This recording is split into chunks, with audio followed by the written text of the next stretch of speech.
தமிழ் தடம் நேயர்களுக்கு வணக்கம். இன்று நம்மோடு உரையாட அரசியலாளர் வழக்கறிஞர் KS ராதாகிருஷ்ணன் அவர்கள் இணைந்திருக்காங்க. வாங்க பேசலாம். வணக்கம் சார். வணக்கம். ஆந்திராவுடைய துணை முதல்வர் பவன் கல்யாண் அவர்கள் ரீசெண்டாக தமிழ்நாட்டின் மீது அதிகமான கரிசனம் வந்து கொண்டிருக்காரு. இங்க கரிசனம் இல்ல, தமிழ்நாடு அரசியல கவனிச்சிட்டு இருக்காரு. கரிசனங்கிறது அந்த வார்த்தை நல்ல வார்த்தை இல்ல. சரி, தமிழ்நாட்டுக்கு அடிக்கடி வந்து போற இதுவும் இருக்கு. நீங்களும் அவர் வந்து மீட் பண்றீங்க. திடீர் பாசம் என்ன சார் தமிழ்நாட்டு மீது? பாசம் இல்லையே, அவர் இங்கதான் இருந்தாரு, சென்னையில தானே பிறந்தாரு, வளர்ந்தாரு, படிச்சாரு. அண்ணா நகர்லையும் டி நகர் தானே வளர்ந்தாரு, அங்கேதான் இருந்தாரு. அண்ணன் சிரஞ்சீவி வீட்டில் தான் வளர்ந்தாரு. சென்னையை பற்றி அவர் ஹைதராபாத்தை பற்றியும் விஜயவாடா பற்றி தெரியாத விட சென்னையை அதிகமாக தெரியும். அதே மாதிரி இந்த மாவட்ட தலைநகரங்களையும் பற்றி அவர் கேட்பாரு. நான் போனா அறுபடை வீடு அவர் வந்து பிடித்தமான இது முருகன். முருகன் என்றால் அழகு, அழகு என்றால் தமிழ். திருவிக்கா சொல்வார், முருகனுடைய படை வீடுகள் 6 வகை நிலங்கள் இருக்கு இல்லையா, குறிஞ்சி, முல்லை, பாலை, மருதம் இருக்கிற நெய்தல், இந்த இடங்கள்ல தான் அந்த அறுபடை வீடுகள் இருக்கும். கரெக்டாக நீங்கள் கவனிச்சா தெரியும். இந்த 6 வகை நிலங்கள்ல தான் முருகன் இருப்பார், தமிழ் கடவுள் முருகன். அவருக்கு தமிழ் கடவுள்னா முருகன் மேலே தொடர்ந்து கல்லூரி காலத்துலேருந்து அவருக்கு கிட்டத்தட்ட ஒரு 20-30 ஆண்டு காலமாக அந்த முருகன் கோயிலுக்கு போக, வடபழனி முருகன் கோயிலுக்கு போக, திருச்செந்தூர் போக, திருத்தணி போக, இதெல்லாம் அவருக்கு ஏற்கனவே அவர் கடந்த காலத்தில் அரசியலுக்கு வர்றதுக்கு முன்னாடியே, சினிமா துறைக்கு போகிறதுக்கு முன்னாடியே இதெல்லாம் அவர் சந்தித்தது தானே, இன்னைக்கு பார்த்தது தானே. இன்னைக்கு புதுசிலே தமிழ்நாடு மேலே அவர் கரிசனன்னு நீங்கள் சொன்னீங்களே, பாசம்னு சொல்லி, அதெல்லாம் வேடிக்கையான வார்த்தை. தமிழ்நாடு மேல் நல்லா அறிந்தவர். தமிழ்நாடு அரசியல், தமிழ்நாடு வரலாறு, புவியியல், இங்கே இருக்க அரசியல்வாதி கூட அவர் எல்லாம் என்கிட்ட கேள்வி கேட்பார். இந்த அரசியல்வாதி இப்படி இவர் பேரை சொல்லி இவர் நல்லா இருக்காரா, எடப்பாடி பழனிசாமி நல்லா இருக்காங்களா, அவர் ஸ்டாலினுடைய ஆட்சி எப்படி நல்லா இருக்குது, பேராசிரியர் அன்பழகன் அண்ணா நகரில் பல தடவை பார்த்துருக்கேன், அண்ணா கேட்பார்.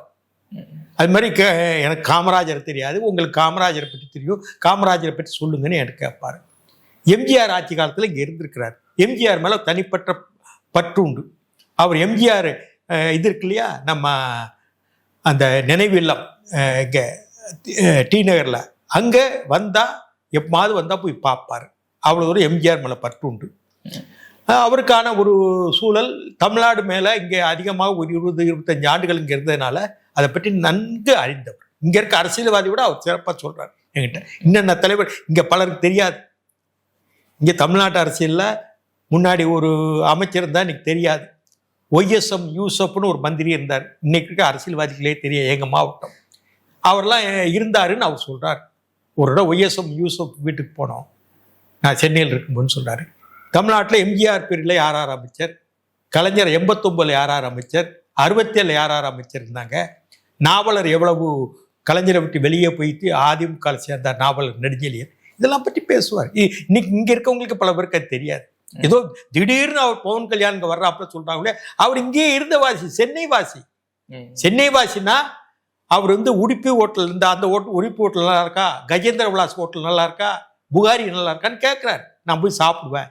இப்போ தான் இந்த மதுரை இட்லி கடை இதெல்லாம் வந்திருக்கு. சரவண பவன் அவர் இருந்த காலத்தில் சரவண ஒரு பிரான்ச்சாக இருந்த டி நகரில், புரியுதா? இப்போ பல இடங்களில் சரவணபுரம் வந்திருக்கு. அதே மாதிரி NT ராமாராவ் உடைய மகள் பாஜகவின் தலைவராக இருக்கிறாங்க, புரந்தரேஸ்வரி. ஆந்திராவின் பாஜகவின் மாநில தலைவர், முன்னாள் மத்திய அமைச்சர் NT ராமாராவினுடைய மக. 20 வருஷம் இங்கே தான் வளர்ந்தாங்க, SITல தான் படித்தாங்க, டி நகரில் தான் இருக்காங்க. அதில் பல ஆந்திர அரசியல் தலைவர்களுக்கு சென்னை ரொம்ப பரிச்சயம், தமிழ்நாடு ரொம்ப பரிச்சயம். நமக்கு வந்து வேணா விஜயவாடா, விசாகப்பட்டினம், ஹைதராபாத் வித்தியாசமாக தெரியலாம். அங்கே இருக்கவங்க பாதி பேர் சினிமா துறையில் இருந்தவங்க 85 வரைக்கும் இங்கே தான் குடியிருந்தாங்க. NT ராமாராவோ, நாகேஸ்வர ராவோ எல்லாரும் இங்கே தான் குடியிருந்தாங்க. சாவித்திரி அங்கேருந்து வந்தவங்க, சாரதா அங்கேருந்து வந்தவங்க, அதே மாதிரி ஜமுனா அங்கேருந்து வந்தவங்க ஆந்திராவிலிருந்து. அதனால் அப்போ ஒரே மாநிலம், ஒன்றுபட்ட ஆந்திர பிரதேசமாக இருந்தது. இருந்து அது பிறகு இங்கே தமிழ்நாட்டிலிருந்து பிரிஞ்சு போனது. இன்னொன்று என்ன சொல்கிறாங்க அப்படின்னா, பவன் கல்யாண் அவர்களை வைத்து பாஜக தமிழ்நாட்டில் ஏதாவது காய் நகரத்தில் இல்லைங்க, பாஜகவுக்கு இது சம்பந்தமே இல்லைங்க. நான் தாங்க அவர்கிட்ட பேசுறேங்க. பாஜக கூட்டத்தில் கலந்துக்கிட்டார்ல ரீசெண்ட் நான் தான் சொன்னேன். பிறகு தமிழிசை பேசினாப்புல கூட்டத்துக்கு வாங்கன்னு நான் தான் முதல்ல பேசுறேன். அர்ஜுனமூர்த்தி இருக்காரு, அந்த அந்த தொகுதி ஒரே தேர்தல் ஒரே நாடுங்கிற இல்லையா, அந்த கமிட்டியில் அர்ஜுனமூர்த்தியும் அந்த கேரளா முதல்வர் ஏகே அண்டோனியுடைய மகன் அனில் அண்டோனி, அது ஒரு பேர் அவர் பேர், இவங்களாம் அந்த கமிட்டியில் இருக்க. இவங்க இருக்காங்க யாரு, தமிழிசை சவுந்தரராஜன். நான் தான் முதல்ல அவர்கிட்ட பேசுறேன், அவசியம் நான் வாரேன்னு சொன்னேன். நான் தான் கேட்டேன், பிஜேபிக்காரங்க இருக்காங்க. அது பிறகு தமிழிசை நைட்ல ஒரு நாள் பேசி ஒப்புதல் வாங்கினாங்க. அவங்க முறையாக பாஜகவோ மோடியோ அமித்ஷாவோ அனுப்பலாம், எனக்கு நல்லா தெரியும். நான் தான் பேசுறேன். ஒரு தடவை விஜயவாடா போகும்போது நானே சொன்னேன், இந்த மாதிரி நீ உங்களை கூப்பிடுன்னு இருக்காங்க பாரதிய ஜனதா கட்சி, ஒரே நாடு ஒரே தேர்தல் நடத்தணும், ஒரே தேசம் ஒரே தேர்தல் நடத்தணும்னு விரும்புகிறாங்க, நீங்கள் வரணும்னு விரும்புகிறாங்க, நான் வரேன். நான் தான் முதல்ல அவரை இனிஷியேட் பண்ணேன். அது பிறகு தமிழிசை பேசுகிறாப்புல. இது அர்ஜுனமூர்த்தின்னு ஒருத்தர் இருக்கார் பாஜகவில், ரஜினியோட போனார் இல்லையா, அவர்கிட்ட கேட்டு பாருங்க, எல்லாம் உள்ள சொல்லி. பாஜக அமித்ஷாவோ மோடியோ சொல்லியோ வரல, நான் முதல்ல அழைச்சேன், அவர் வந்தார். பவன் கல்யாண் அவர்களுக்கு தமிழ்நாட்டுல போட்டியிடக்கூடிய ஆசை இருக்கா சார்? அவருக்கு இங்கேருந்து ஆட்சி அமைக்கணும்னு அவர் விரும்பலையே. அவர் ஆந்திராவில் இருக்காரு. அவருக்கு ஏற்கனவே இவங்க கொஞ்சம் கேட்டுங்க, அவருக்கு ஆந்திராவிலையும் செல்வாக்கு இருக்கு, தெலுங்கானாலையும் அவங்க கட்சி இருக்குது. ஏன்னா ரெண்டுமே இப்போ பிரிஞ்சு போச்சு, ரெண்டுமே தெலுங்கு பேசுகிற மாநிலங்கள் பிரிஞ்சு போச்சு. கர்நாடகத்தில் அவங்களுடைய கட்சி ஆட்கள் அங்கே கட்சி அமைச்சிருக்கிறாங்க. தமிழ்நாட்டில் ஏன்னா ஆட்சி அமைக்கணும்னு விரும்பலை, தமிழ்நாட்டிலையும் தமிழ்நாட்டு உரிமைகளுக்காக கொஞ்சம் போராடணும்னு நினைக்கிறாரு. நான் அவர்கிட்ட சொன்னேன், நானும் அவரும் பேசிக்கிட்ட போதும் ஒரு 5 விஷயங்களை நாங்கள் பேசிக்கிட்டோம். ஈழத்தமிழர் பிரச்சனை, பவன் கல்யாண் கூட. ஆமாம், இந்த பவன் கல்யாண் என்ன பேசுறதுக்கு என்ன இருக்க, அவருக்கு என்ன பாலிடிக்ஸ் இருக்கு அதுல, ஏன் அதை பத்தி அவர் பேசுறாரு? தமிழ்நாட்டிலேயாச்சும் அதை பத்தி ஏதோ பாலிடிக்ஸ் இருக்கு? தமிழ்நாடு தனி நாடா? இல்ல கேட்கறேன், தனி நாடா கிடையாது, இந்தியா தானே. இந்தியாவில இருந்து யார் வந்து பேசலாம்ல? ஈழத்தமிழர் பிரச்சனை, கச்சத்தீவு, மீனவர் பிரச்சனை, கிழக்கு தொடர்ச்சி மலைன்னு ஒன்று இருக்கு. நான் தான் வழக்கு போட்டிருக்கேன் உச்சநீதிமன்றத்தில் இருக்கு. கிழக்கு தொடர்ச்சி மலை பாதுகாப்பு, மேற்கு தொடர்ச்சி மலை தொடர்ந்து இருக்கு இல்லையா, அது வந்து கன்னியாகுமரி துவங்கி கேரளா வழியாக கர்நாடகம், மகாராஷ்டிரம், கோவா, குஜராத் வரைக்கும் போகுது. இது தொடர்ச்சி. அதே மாதிரி கிழக்கு தொடர்ச்சி மலைங்கிறது எங்களுடைய திருநெல்வேலி மாவட்டத்தில் வல்லநாடில் துவங்கி கழுகுமலை, அழகர் மலை, கல்லராயன் மலை, கொல்லிமலை, அப்படியே போய் ஆந்திரா, போய் ஆந்திராவிலேருந்து சத்தீஸ்கரில் போய் ஒரிசா, சத்தீஸ்கர், வங்காள வரைக்கும் போகுது. இந்த மலைகளை பாதுகாக்கணும், அதோடைய சுற்றுச்சூழலை பாதுகாக்கணும். இது வழக்கு நான் ஏற்கனவே சுப்ரீம் கோர்ட்டில் போட்டு என் வழக்கு நிலுவையில் இருக்கு, 2 வருஷம் ஆச்சு. அதே மாதிரி நதிநீர் இணைப்பு, அது நான் வழக்கு போட்டு கிட்டத்தட்ட 40 வருஷம், 2014 தீர்ப்பு கிடைச்சது. ஆனால் வழக்கு தொடுத்தது 1983. 1983 வழக்கு தொடுத்து சுப்ரீம் கோர்ட்டில் எனக்கு தீர்ப்பு 2014 தான் கிடைச்சது. எத்தனை வருஷம் ஆச்சு? 40 வருஷம் ஆச்சு. 30 வருஷமா 40 வருஷம், 40 வருஷம் ஆச்சு இல்லையா? 30 வருஷம் 40 வருஷம் ஆச்சு. அந்த வழக்கு நதிநீரை இணைக்க வேண்டும். இப்போ சிந்து நதியை மூடிட்டாங்க, பாகிஸ்தானுக்கு போக விடாமல் பண்ணிட்டாங்க. இப்போ கங்கையில் அதை இணைக்கலாம் பிற்காலத்தில். சிந்து, கங்கை, மகாநதி, கோதாவரி, கிருஷ்ணா, தென்பெண்ணையாறு, பாலாறு, காவேரி, வைகை, தாமிரபரணி, குமரி மாவட்ட நெய்யாரோடு இணைக்கப்பட வேண்டும் என்னுடைய கோரிக்கை. அதுக்கு ஒரு குழு போட்டிருக்கிறாங்க, மத்திய சர்க்கார் குழு.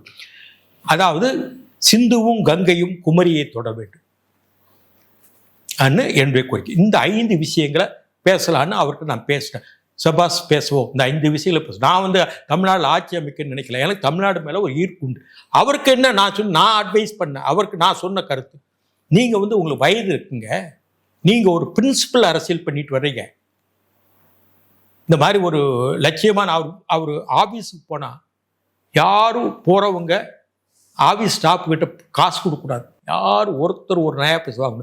ஆஃபீஸ் ஸ்டாஃப்களுக்கு நல்ல சம்பளம் கொடுக்குறாரு, கட்சிக்காரங்கிட்ட யார்கிட்ட வாங்கக்கூடாது. இங்கே பல கட்சிக்காரங்க வெளியே வந்தாச்சுன்னா தலையை சொஞ்சிட்டு வருவாங்க, இந்தா வச்சுக்கோ 100, 500, இந்தா 1000 கொடுப்பாங்க. யார் வாங்க? எல்லாம் பிரின்சிபலாக நடத்துகிறார். தனித்தனி செக்ஷன், தனித்தனி சயின்டிஃபிக்காக நடத்துகிறார். நானே அசந்து போயிட்டேன். தனித்தனியாக ஒவ்வொரு ஸ்டேட்டுக்கும் என்னென்ன பிரச்சனைகள் இருக்குது, அதே மாதிரி ஆந்திராவில் என்ன இருக்குது, தெலுங்கானாவில் என்ன பிரச்சனை இருக்குது, லீகலாக அதை எப்படி ஃபேஸ் பண்ணணும், அதை ஒரு எக்கனாமிக்கல் ஸ்டேட் உடைய அடிப்படையில் ஆஸ்பெக்டில் எப்படி பண்ணணும், பொலிட்டிக்கல் ஆஸ்பெக்டில் பண்ணணும், ஒவ்வொருத்தரும் எக்ஸ்பர்ட் அங்கே வச்சுருக்கிறார். தனித்தனி ரூம் எல்லாருக்கும். இப்படி இருக்கும்போது நான் அவர்கிட்ட ஒரு யோசனை சொன்னேன்.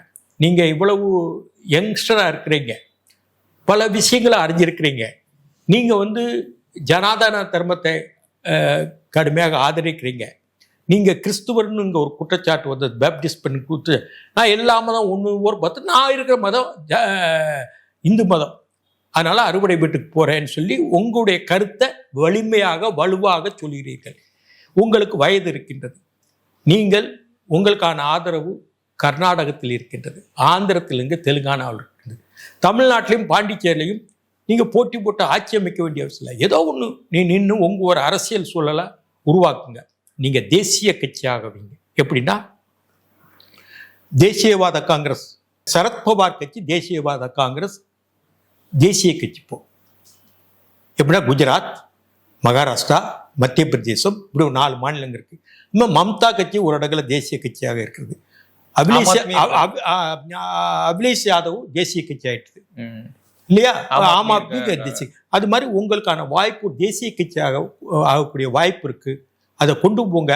ஒரு கட்டத்துல தென்னாட்டில இருந்து ஒரு பிரதமர் வந்தாரு அங்கிற சூழ்நிலை ஒரு கட்டாயத்தின் அடிப்படையில் வரலாம். எப்படி நரசிம்மராவ் காங்கிரஸ் ஆட்சி காலத்தில் இந்திரா காந்தியால் ஆதரிக்கப்பட்ட ஒரு தலைவர் நரசிம்மராவ், PV நரசிம்மராவ்.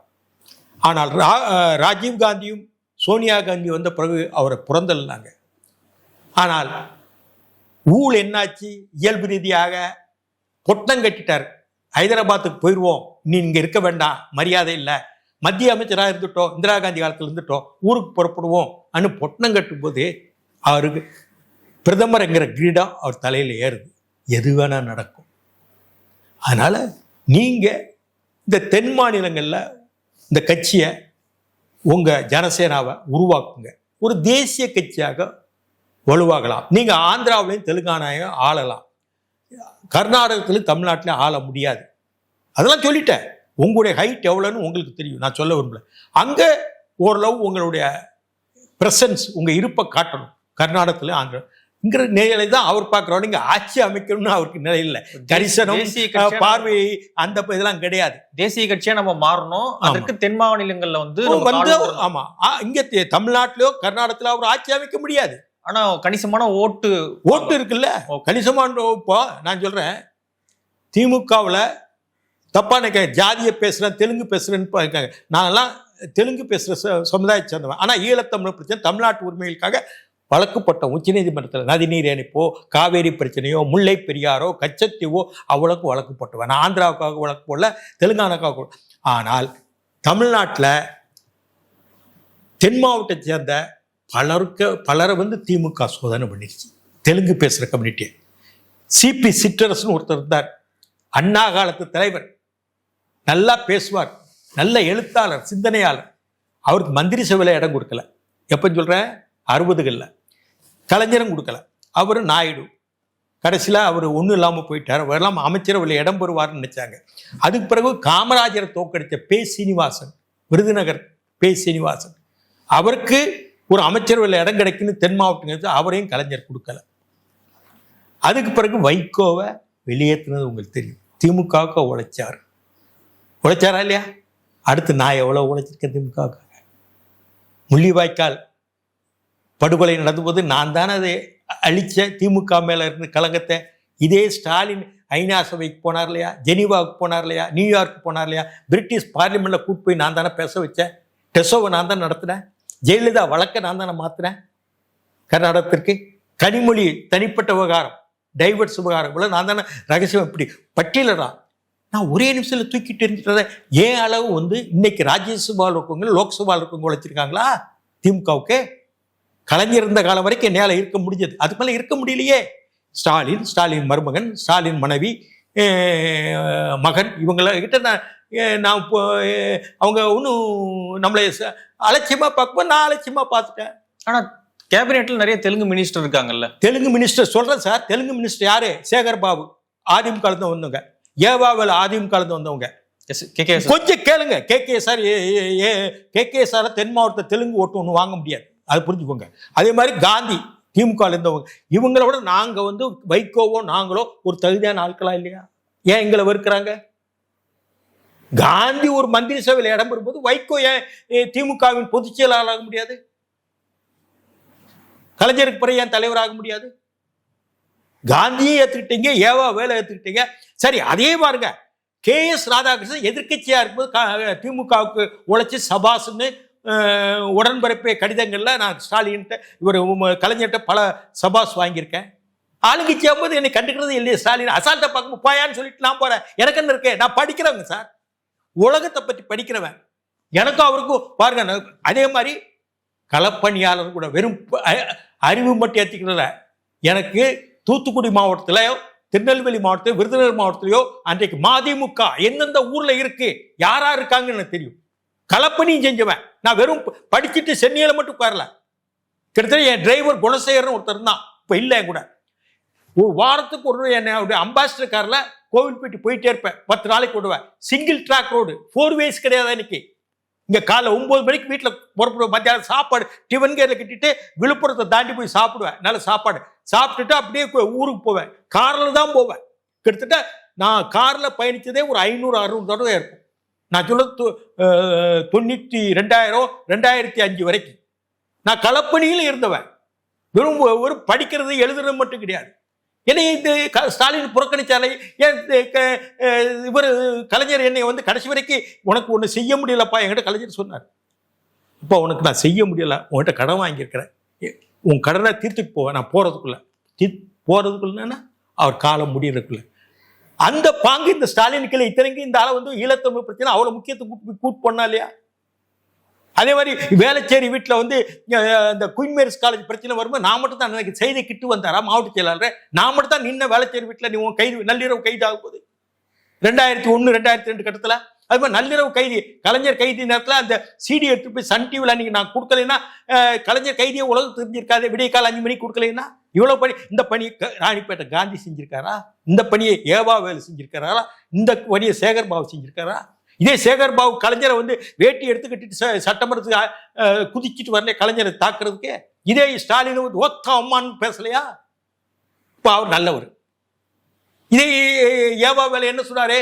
எம்ஜிஆர் ஆட்சியில் இந்த இருக்காரே கலைஞர் முதலமைச்சர், இவர் காலத்தில் கல்லு எல்லாம் திறந்து வச்சு கல்லு கடைகள் திறந்து வச்சு சாராய போதை வந்ததுன்னு இவரே ஏவா வேலை சொன்னாரு.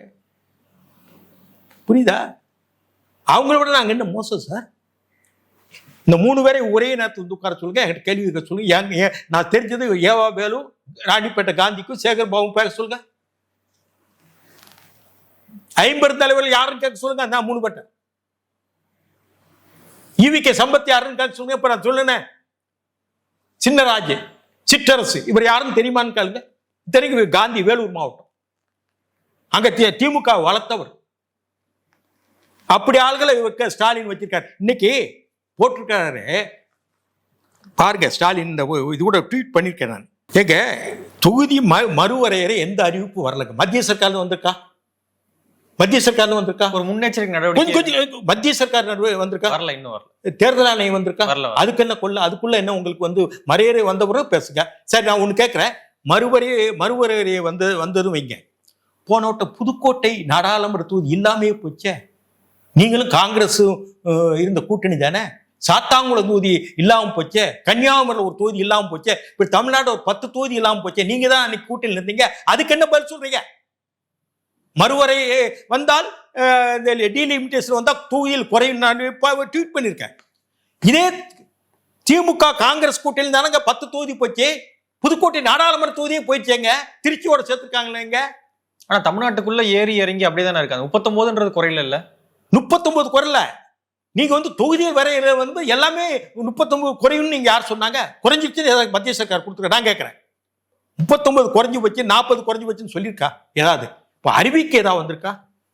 அதுக்குள்ள உங்களுக்கு என்ன? ஏதாவது உருட்டணும், எப்படியாவது வாக்கு வாங்கிட்டு இருக்கணும், ஏதாவது இந்தியை திணிக்கிறாங்க, தொகுதியை மறுவரை பண்றாங்க, அது பண்றாங்க. பொய் சொல்றதே வேற. இந்த பெண்ணுன்னு ஒண்ணு வச்சிருக்கிறாங்க மருமகன். அவங்க ஏதோ ஸ்ட்ராட்டஜி இது மாதிரி பேசுங்க, அது மாதிரி பேசுங்க. என்னங்க அரசியல் வந்து ஒரு தவம், நெறி.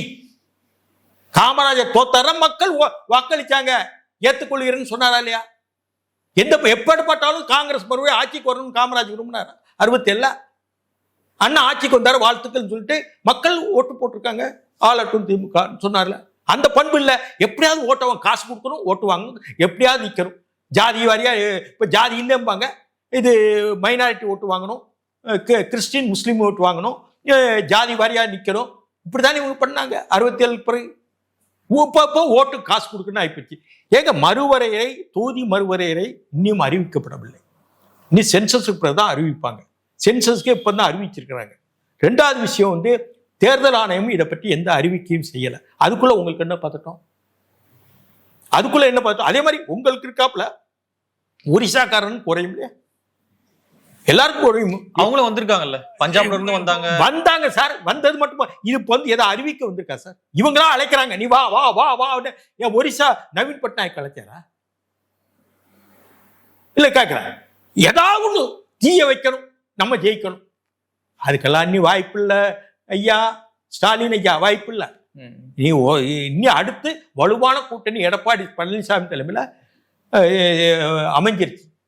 இதுல நான் என்னுடைய ரோல் என்ன? நிச்சயமாக விஜய் மைனாரிட்டி ஓட்டு என்று சொல்லப்படுகிற கிறிஸ்துவ முஸ்லீம்கள் ஓட்டை பிரிப்பார். திமுக கிடைக்கிற ஓட்டு இப்போ அரசு அதிகாரிகளோ ஆசிரியர்களோ அவரும் சந்திச்சிருக்கிறாங்க. அதுலயும் இந்த 3 ஓட்டு சிதறாமல் திமுக குழுகும். எந்தெந்த ஓட்டு? முஸ்லீம், கிறிஸ்டின், அரசு ஊழியர்கள். இப்போ விஜய் அதை கொஞ்சம் பிரச்சனை பண்ணியிருக்காரு. கொஞ்சம் ஓட்டு விஜய்க்கு வந்து முஸ்லீம்ஸ், கிறிஸ்துவ ஓட்டு போகும், அரசு ஊழியர் ஓட்டு.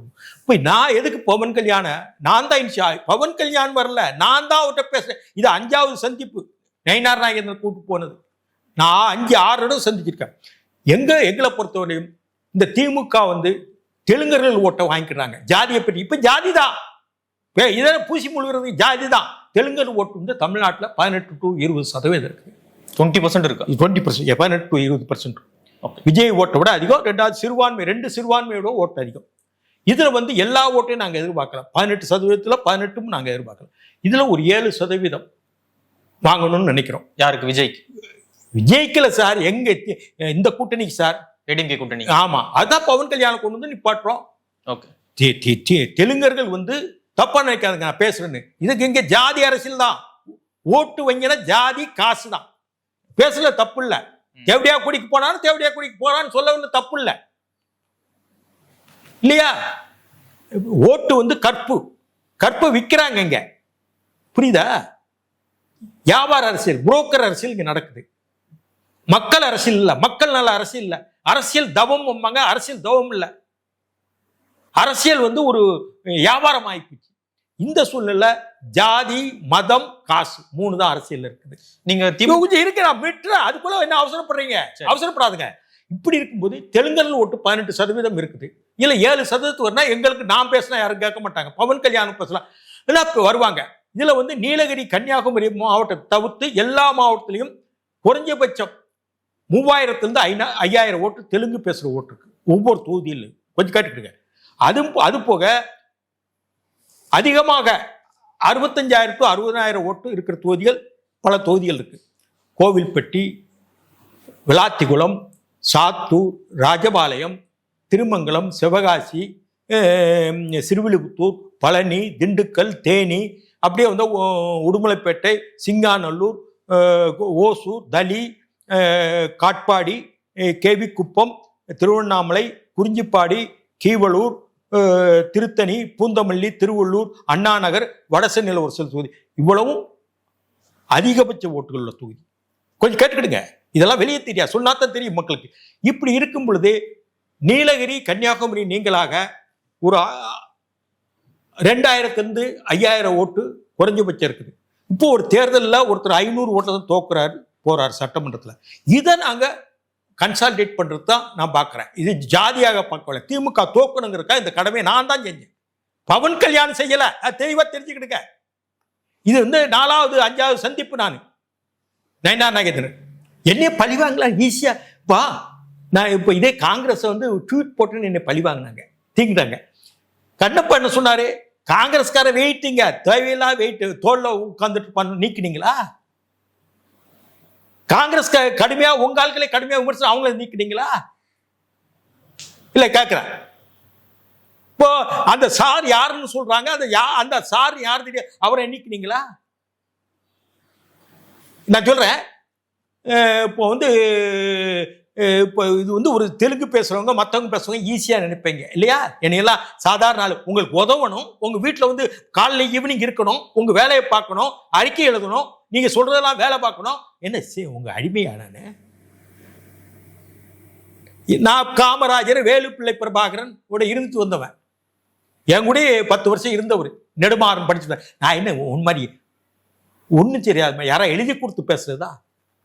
அதான் இஸ்ரேலில் போய் போறேன்னு சொல்லி இஸ்ரேல் பிரதமருக்கு நான் எப்படி எழுத முடியும்? அது எக்ஸ்டர்னல் அஃபேர்ஸ்ல எழுதணும். இந்த புத்தி கூட இல்லையா உங்களுக்கு? யாரும் உங்களுக்கு ஆலோசனை எழுதி கொடுத்ததே? இன்னும் அந்த அவர் மகன், துணை முதல்வர் இருக்க மகன் சொல்றா, அனைத்து காவல் நிலையம், மகளிர் காவல் நிலையம் திமுக ஆட்சியில் அமைக்கப்பட்டதான். இப்படியெல்லாம் எழுதி கொடுக்குறாங்க. அது ஜெயலலிதா ஆட்சியில் அமைக்கப்பட்டது. அனைத்து மகளிர் காவல் நிலையம் ஜெயலலிதா ஆட்சியில் 91 96 கட்டத்தில் அமைக்கப்பட்டதுன்னு என்னுடைய நினைவு. அது திமுக ஆட்சியில் அமைக்கப்பட்டதுன்னு பேசுறான் துணை முதல்வர் இருக்க அவர் பையன். இவரு இஸ்ரேல் பிரதமருக்கு நேரடியாக இங்கிருந்து அனுப்புறாரு கடிதம். ஒரு பிரைம் மினிஸ்டர், எக்ஸ்டர்னல் அஃபேர்ஸ், வெளிவிவகார அமைச்சர், பிரதம அமைச்சர் தான் அதை பேச முடியும் இந்திய அரசியல்.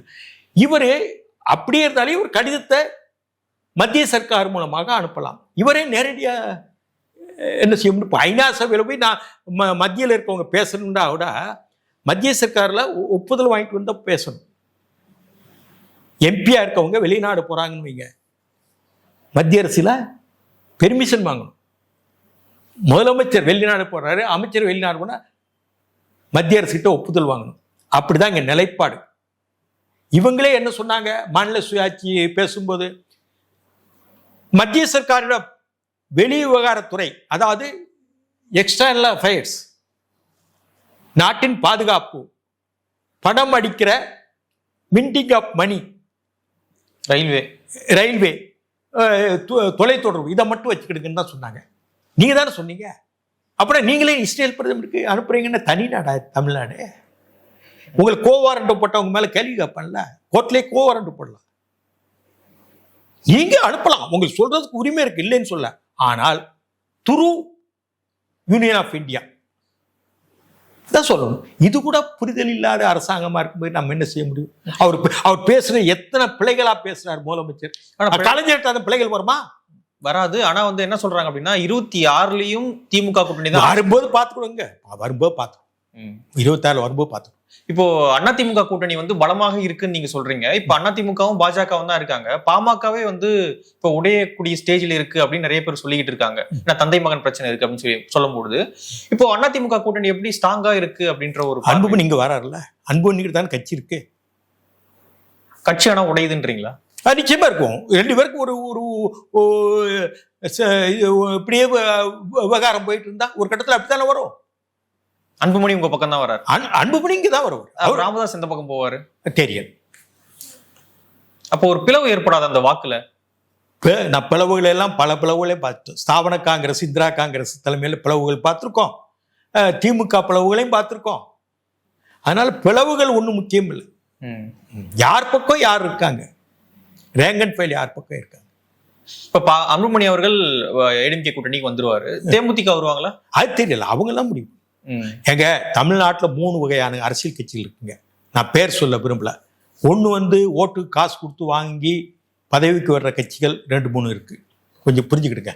இன்னொரு கட்சி ஏதாவது கூட்டணியில் சேர்ந்தா ரைட்டு லெஃப்ட் பணம் வாங்கிட்டு பெட்டி வாங்கிட்டு சேரல 2வது கட்டம் இருக்குங்க. 3வது அடிமைத்தன்மையான அந்த கட்சி தப்பு பண்ணாலும் மூடி முறைச்சிக்கிட்டு அடிமைத்தனமா ஆதரிச்சிட்டு இருக்க கட்சிகள் இருக்கு. இந்த 3 வகை இருக்குங்க. இது ஜனநாயகத்துக்கு நல்லது இல்லைங்க. நான் சொல்றது கிளாசிபிகேஷன் ஆஃப் பார்ட்டிஸ் தமிழ்நாடு சொல்றேன் பாருங்க. முதல் வகை மக்களிடம் பணம் கொடுத்து ஆட்சிக்கு வருவது, அது ஒரு வகை கட்சி. 2வது எந்த கூட்டணியில் சேர்றது, யார் அதிகமாக பணம் கொடுப்பாங்க அன்னு பேரம் பேசுறது. இப்படி ஒரு 4 கட்சி இருக்கு. பேர் சொல்ல விரும்பல. அது மட்டுமல்ல, அவங்க கொடுக்கறது கொடுக்கட்டும், நம்ம அடிமையா இருப்போம், அவங்க தப்பு பண்ணாலும் சபாஸ்ன்னு போடுவோம், நம்ம ஏற்க வேண்டாம், அப்படி ஒரு கட்சி. 3வது ரகம். இப்படி 3 ரகங்கள் இருக்குங்க தமிழ்நாட்டு அரசியல். பாரதி சொல்வார்லையா, விதியே விதியே தமிழ் சாதியன்னு, அப்படி ஆயிப்போச்சு. அதிமுக ஆட்சிக்கு வரும் பட்சத்தில் தமிழ்நாட்டில் கூட்டணி ஆட்சியா இல்ல அதிமுக தலைமை? அதுக்கு யார் எவ்வளவு மெம்பர்ஸ் வர்றாங்க, எம்எல்ஏஸ் எத்தனை வர்றாங்க, அதை வச்சு தானே அவங்க சொல்ல முடியும். இப்ப சொல்ல முடியாது. யாரு எம்எல்ஏ வருவாங்க அப்படின்னு சொல்ல முடியும். ஆனா ஒரு பிரச்சனை போயிட்டே இருக்கு சார். அது பிரச்சனை இல்லைங்க. பிரச்சனை பல விஷயம். எங்க உங்களுக்கு விடிய காலில், அந்த காலம் நான் கிராமத்தில் வளர்ந்தவன், 5 மணிக்கே இந்த தண்ணி எடுப்பாங்க கிராமத்தில். அப்பெல்லாம் ஒரு சில வீட்டில் இந்த பம்பு அடிப்பம்பு இருக்கும். காலைல 5 மணிக்கு அந்த கயிறை இருக்கு இல்லையா, அதுல யார் முதல்ல பிடிக்குன்னு பொம்பளை பெண்கள் சண்டை போடுவாங்க. அது மாதிரி சண்டைகள் நடக்கத்தான் செய்யும், அதெல்லாம் பேசக்கூடாது. ஆனா வெற்றி ஏடிஎம்கே பக்கம் தான். நிச்சயமாக வெற்றி ஏடிஎம்கே பக்கம் இருக்கு, வலுவாக இருக்கின்றது. ஏடிஎம்கேக்கு வாக்கு வங்கி கடந்த காலத்தில் எவ்வளவு இருந்தது? ஜெயலலிதா 34% இருந்தது. 34 வேணாம் 32 போடுங்க. இப்போ எல்லாரும் என்ன நினைக்கிறாங்க, ஏடிஎம்கேக்காரங்க இந்த தடவை விட்டாச்சுன்னா நம்ம அரசியல் பாலா போயிடும். ரைட்டோ தப்போ, நம்ம எடப்பாடி பழனிசாமி அவர்களை ஆதரித்து ஏடிஎம்கே வலுவாக்கணும் அன்னு அவங்களுக்குள்ளே ஒரு ஒற்றுமை வந்துருச்சு. எல்லாட்டு பூத் கமிட்டி ரொம்ப நல்லா போட்டுட்டு இருக்காங்க. அது மாதிரி இந்த ஐடி விங்கும் முன்னாடி தொய்வா இருந்தாங்க, ஐடி விங்கும் வேலை பார்க்குறாங்க. இப்போ பிஜேபிக்கு அண்ணாமலை காலத்தில் எத்தனை % ஓட்டு இருந்தது? 12%. 12 வேண்டாம், நான் சொல்றேன் 9 வைங்க. இது 32-9 32 இன்னைக்கு இருக்கா? நான் 34 குறைச்சிருக்கேன் மிஸ்டர். நீங்க திமுக ஆதரவு யூடியூபரா? இல்ல சார், இல்ல. தமிழ்நாட்டை ஒண்ணு சொல்றேன், தமிழ்நாட்டை இல்ல கொஞ்சம் கேளு. வெயிட். தமிழ்நாட்டுல எல்லா உணவும் விலைக்கு போயிட்டாங்க. திமுகவுக்கு ஆதரவா பாயிரம் படுறாப்புல ஆயிட்டாங்க. தொலைக்காட்சி விவாதங்கள், நெறியாளர்கள், தலையங்கம் இந்த பத்திரிகை ஆசிரியர்கள், நான் யாருன்னு சொல்ல மாட்டேன், எல்லாமும் அதுக்கான கவனிப்புகள்ல திமுகவை ஆதரிக்கணும்னு இவங்களே முட்டு கொடுக்காங்க. பத்திரிகையாளரும் கிடையாது, நீக்குது பத்திரிகை அறமே இல்லை. ஏஎன் சிவராமனோ கல்கி ராஜேந்திரனோ யாருமே இல்லை. அப்படிப்பான ஒரு பத்திரிகை ஆசிரியர்கள் இல்லை. ஹிந்து ராமே திமுக மெம்பர்ஷிப்ல இருக்கிறாப்புல தெரியுது. அவர் கம்யூனிஸ்ட் வந்து திமுகவை அவ்வளவு ஆதரிக்கிறார், முட்டு கொடுத்து ஆதரிக்கிறார். இதெல்லாம் நியாயங்கள் கிடையாது. இதே ஹிந்து ராமன் நான் 40 வருஷத்துக்கு முன்னாடியே அது தெரியும். இப்போ அவ்வளவு ஆதரிக்கிறார், ஒட்டச்செயலாளர்கள். இதெல்லாம் நல்லது இல்லைங்க, அரசியல் நாகரிகம். திமுகவை திட்டமிட்டு திட்டுங்க, ஆதரிக்க யாருங்க, எடப்பாடி திட்டுங்க, நான் தப்பா சொல்ல, விமர்சனம் பண்ணுங்க. அது இப்போ நெறியாளர்களும் உங்களை மாதிரி யூடியூபர்களும் கிட்டத்தட்ட 100 யூடியூப் விலைக்கு வாங்கிட்டாங்க திமுக. நான் சொல்றேன் உண்மை. அப்படின்னா நீங்க அப்படித்தானே கேட்கறீங்க, அப்படிதான் சொல்லுவேன். நான் பார்த்தது ஏன்னா இப்படியா இருக்கும்போது நான் என்ன சொன்னேன், ஏடிஎம்கே 32, பாஜக 9, 32 9 41 இருக்கா. கிருஷ்ணசாமி 1, கிருஷ்ணசாமி சார் 42, பாட்டாளி மக்கள் கட்சி ஒரு 2, 42 44. அதுக்கு 44 போக இந்த தெலுங்கு ஓட்டை எடுக்க வேண்டும் என்ற அந்த டாஸ்கை நான் செய்கின்றேன். மீதி 8-9% இருக்கு இல்லையா, நீங்க 45% வாங்கிட்டாலே வெற்றி பெற்றீங்க. 45% வாங்கிட்டாலே வெற்றி பெற்றீங்க. யூ கிராஸ் ஆன் தி வால். இருந்தாலும் இந்த 8% தெலுங்கு பேசுற சமுதாய ஓட்டு வாங்கினா 41 ஆகுது. விட்டுட்டீங்களா? டிஎம்கே எவ்வளவு ஓட்டு? 25%. 25% கொஞ்சம் காட்டுங்க. 25%. கம்யூனிஸ்டுகள் 2 கம்யூனிஸ்ட் எவ்வளவு ஓட்டு வாங்கி? 2 வச்சு 2 4 3 25 3 எவ்வளவு? 28. மதிமுக 1 தான். 0.85% தானங்க. சரி, அது ஒன்னா தான் போடுறேன். 29. பிறகு திருமாவளவன் 1%. 2 MP வச்சிருக்காங்க சார். 2 MP வச்சுக்கலாம் சார், அது முக்கியம் இல்லை. ஓட்டு சதவீதம் எத்தனைன்னு கேட்கிறேன். 1 தான். 1 எப்படி ஜெயிக்க முடியும்? கணக்கு உங்களுக்கு சொல்றேன். சிறுபான்மையின மக்களை சிறுபான்மை வந்து விஜய் பிரிக்கிறாரு, காங்கிரஸ் ஓட்டு சார். இதுதான் போன தேர்தல், இதெல்லாம் சேர்த்தான் நான் சொல்றேன். பழைய கணக்கு. காங்கிரஸ் ஆமா மறந்து போச்சு. காங்கிரஸ் 2 எவ்வளவு ஆச்சு? 32. இது வந்து 45 கடந்துச்சு. இன்னும் 8% நாங்க எடுக்கணும் பவன் கல்யாணம் வச்சு 41க்கு. புரியுதா? இப்படியான சூழ்நிலை. அதுபோக அந்த மைனாரிட்டி ஓட்டு கொஞ்சம் வந்து விஜய் எடுக்கிறார். திமுக கூறுகின்ற என்னைக்கும் ட்ரெடிஷனலா மரபு ரீதியாக கிடைக்கின்ற ஓட்டையும் விஜய் எடுக்கிறார். அதுல ஒரு டிண்ட் ஆகும், ஒரு பள்ளமாகும். அந்த பள்ளமும் மைனஸ் தான் யாருக்கு? திமுகவுக்கு. அதுபோக இந்த ஆட்சி மேல அவப்பேர் அப்படி ஆயிடுச்சு. சட்ட ஒழுங்கு, தினமும் நித்தமும் ஒரு கொலை, நித்தமும் பாலியல் பலாத்காரம், போதைப் பொருட்கள், கள்ளத்தனமாக இந்த மது, கள்ளக்குறிச்சி நடந்தது இல்லையா, மரக்காணத்தில் நடந்தது இல்லையா, சாவுகள், மது சாவு, இதெல்லாம் இப்படியான விஷயங்கள். அதே போல சொன்னதை செய்தோம் என்று இன்னைக்கு மாண்புமிகு முதலமைச்சர் சொல்லுகிறார் ஸ்டாலின். இவர் பழைய தேர்தல் அறிக்கையில் என்ன சொன்னதுன்னா இவருக்கு நினைவில் இருக்கான்னு தெரியல எனக்கு. என்னென்ன சொன்னாரு? பழைய பென்ஷன் திட்டம் கொண்டு வந்துட்டாரா? இல்லை. மீட்டர் ரீடிங், இந்த எலக்ட்ரிசிட்டி மின்சாரம் மாதம் ஒரு கணக்கு சொல்லு. ரெண்டாவது விலைவாசியை குறைப்போம். சரி, குறைச்சாங்களா?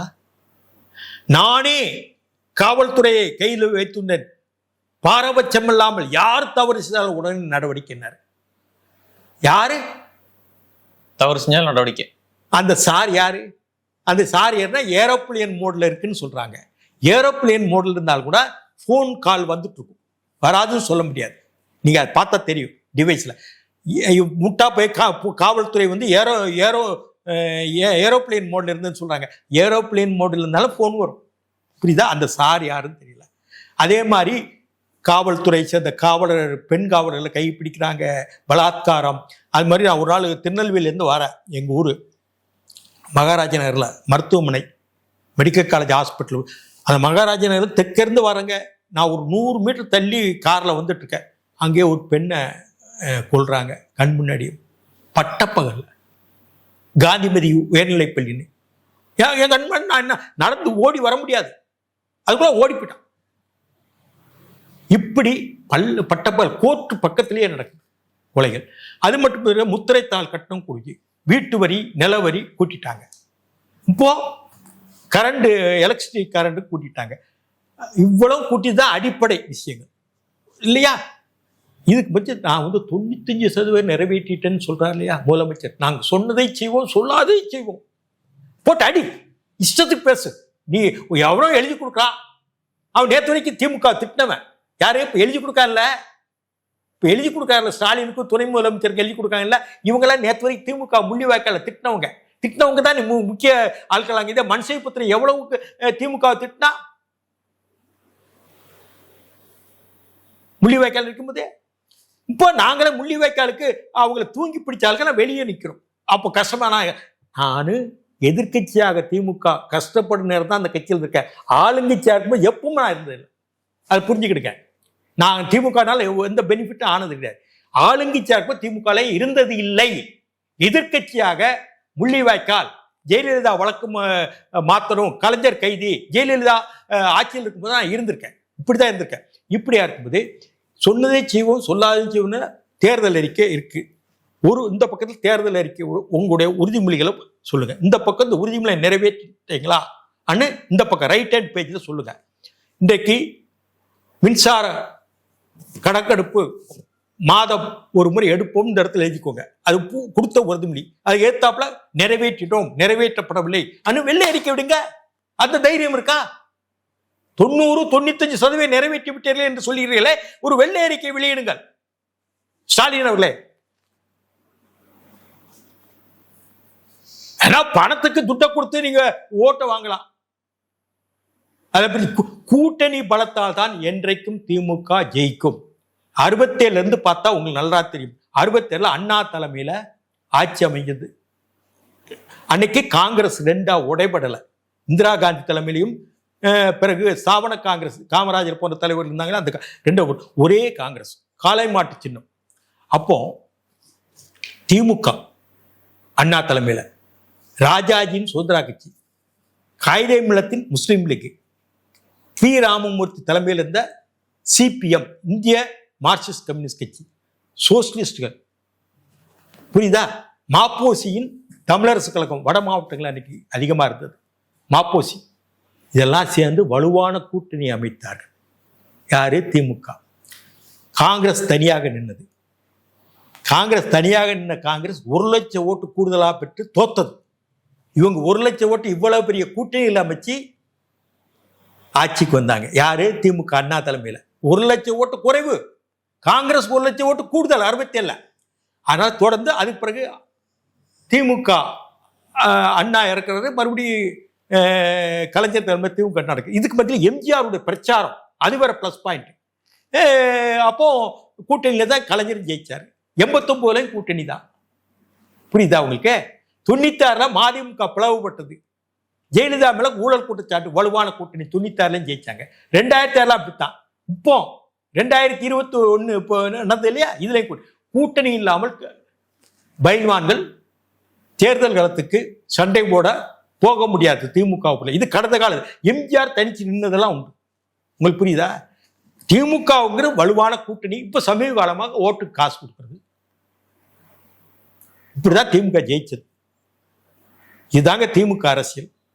இதுல திமுக அரசியல் என்ன பண்ணுவாங்க? இப்போ உங்க பேர் என்ன? மகாபிரபு. மகாபிரபு. உங்க அப்பா வச்ச பேர் தானே? உங்க அம்மாவும் அப்பாவும் விரும்பி தான் வச்சாங்க மகாபிரபு. இப்போ என் பேர் KS ராதாகிருஷ்ணன். ஒரு சில நண்பர்கள் என்னை KSR கூப்பிடுவாங்க. இது யாரு? தாய் தந்தை வச்ச பேர் தானே. இப்போ நம்ம தாய் தந்தைக்கு என்ன நேற்று தந்தையர் தினம் கொண்டாடணும்ல. நம்மளை பெத்த தந்தை தினம் நேற்று கொண்டாடும். இப்போ மதிப்புக்குரிய மாண்புமிகு திமுக தலைவர் MK ஸ்டாலின் அவர்கள் என்ன சொல்லிட்டா என்ன தப்பா போச்சு? அது கலைஞரை வச்ச பேர் தானே. தளபதி, சின்ன தளபதி, அவரு இவர், இளையவர், மூத்தவர், சின்னவர், நடுவுள்ளவர், இப்படியா கூப்பிடுறது? இப்போ மகாத்மா காந்தின்னு சொல்றாங்க. நேதாஜி போஸ் நேதாஜி சுபாஷ் சந்திர போஸ் தான் சொல்றாங்க. நேருன்னு சொல்றாங்க. இந்திரா காந்தின்னு சொல்றாங்க. ஜெயபிரகாஷ் நாராயணன் சொல்றாங்க. சந்திரபாபு நாயுடு தான் சொல்றாங்க. பினராயி விஜயன் தான் சொல்றாங்க. என்ன இது? ஒரு அந்த தலைவி, இந்த தலைவி, பொருட்டு தலைவி, புயல், மண்ணாங்கட்டி, மின்னல், இடி, வானம், இப்படி என்னங்க இது? தமிழ்நாடு கலாச்சாரமாங்க? போலியான கலாச்சாரம், போலியான அரசியல், ஏமாத்துத்தனமான அரசியல், பம்மாத்து நடைப்பு. இதுதான் இன்னைக்கு தமிழ்நாட்டு அரசியல். இந்த அரசியல் போக வேண்டும், நேர்மையான அரசியல் வர வேண்டும் தான் எங்க மாதிரி ஆட்களுக்கு. நான் இனிமே MLA MP ஆகணும்னா எனக்கு ஆசை கிடையாது.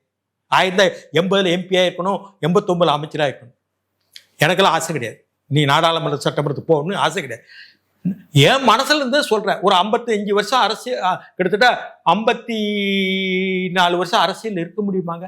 தோல்வி தோல்வி தோல்வி, எந்த வாய்ப்பு இல்லாம 2 தோல்வி வந்தது. எனக்கு வாய்ப்பே மறுக்கப்பட்டன. தொடர்ந்து இப்ப நீங்க என்கிட்ட யூடியூப்ல இன்டர்வியூ கேட்கனா நான் ஒரு அங்கீகரிக்கப்பட்ட மனிதன் தானே. என்னை மாதிரி ஒரு தோல்வியை சந்திச்சு எந்த வாய்ப்பும் மறுக்கப்பட்டோம் யாரா இருக்க முடியுமா? மந்திரி எந்திரி அங்கிறதுனாலதான் நீங்க நிக்கிறீங்க. நாங்க அரசியல தவமா நினைக்கிறோம். அதனால தமிழ்நாட்டில் ஓட்டுக்கு காசு கொடுக்கறதும், இந்த மாதிரி பம்மாத்து வேலை பார்த்துட்டு அதை செஞ்சுட்டு இதை செஞ்சுட்டு ஏமாத்திக்கிட்டோம், இந்த யூடியூப்ல ஒரு 50 யூடியூப் விலைக்கு வாங்கிக்கிட்டோம், இந்த நெறியாளர்களும் பத்திரிகையெல்லாம் கையில போட்டுக்கிட்டோம்.